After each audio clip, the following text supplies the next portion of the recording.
Сәлем достар, менің есімім Гүлнафис. Менің каналыма қош келдіңіздер. Менің каналымды қолдап, лайк басып, комментарий жазыңыз. Тіркелуді ұмытпаңыз.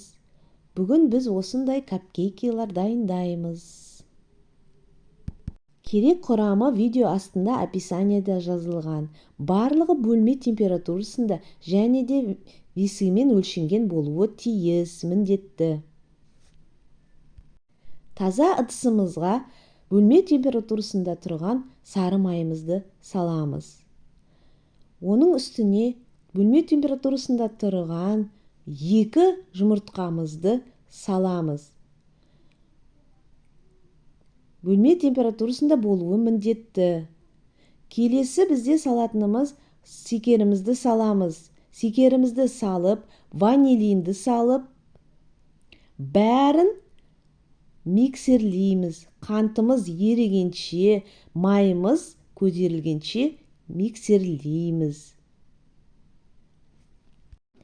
Електен өткен ұнымызға 1 шай қасық қосқышымызды салып араластырамыз.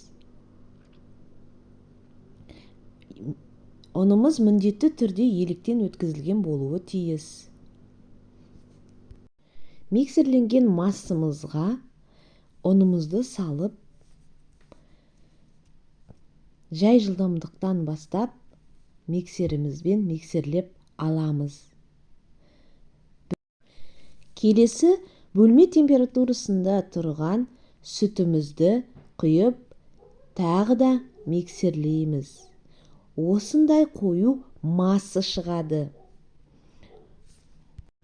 Массамызды алып, одноразовый мешокқа салып, осындай мешокқа салғанда, ыдысқа құйғанда ыңғайлы болады.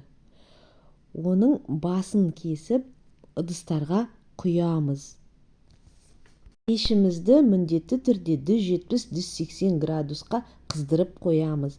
Осылай капкейкеға арналған ыдыстарға құйып массамызды орташа қылып құямыз.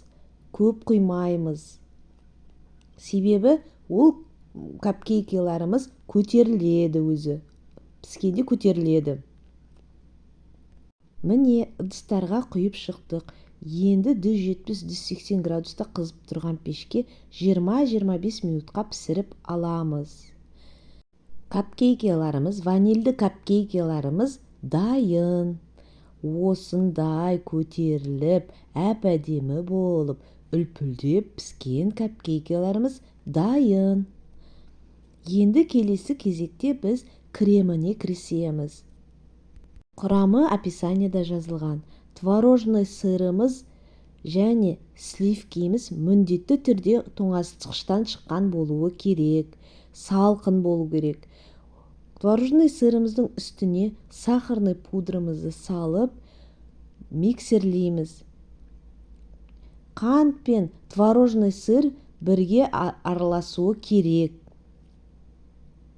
Қант ұнтағы мен творожный сыр араласқаннан кейін тоңазытқыштан шыққан салқын сливкеміз 33-34% болу керек.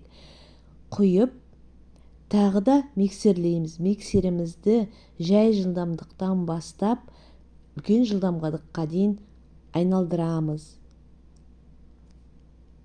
Креміне сливки мен творожный сырды бөлме температурасына қалдырып жасауға болмайды. Міндетті түрде тоңазытқыштан шыққан болуы керек. Сол кезде сливкеміздің креміміз әдемі өзінің қалпын ұстап тұратын болады. Сондықтан мұқият әр нәрсені весімен өлшеп барып жасау керек. Сонда біздің рецептіміз әдемі дұрыс болып шығады. Келесі кезекте одноразовый салафанымызды алып, оның басына насаткасын саламыз. Насатка өзіңізге ұнаған насаткамен жасауға болады. Осылай кремімізді салып, әдемі қылып салып, капкейкелерімізді әдемілейміз. Менің насаткам осындай. Сіз өзіңізге ұнайтын насатканы алып жасауға болады. капкейкаларымызды әдеміледік. Келесі кезекте осындай фруктылармен, ягодалармен әсемдеуге болады. Осы капкейкіді сатуға немесе қонаққа әзірлеп беруге өте әдемі әрі дәмді, үлпілдеп күшті болып шығады. Әр адам өзінің фантазиясына қарай әр түрлі қылып әсемдеуге болады. Біздің капкейкаларымыз дайын. Осындай капкейкалар жасағыңыз келсе, видеоны соңына дейін қарап, лайк басып, комментарий жазып тіркелуіңізге болады. Назар аударғаныңызға рахмет.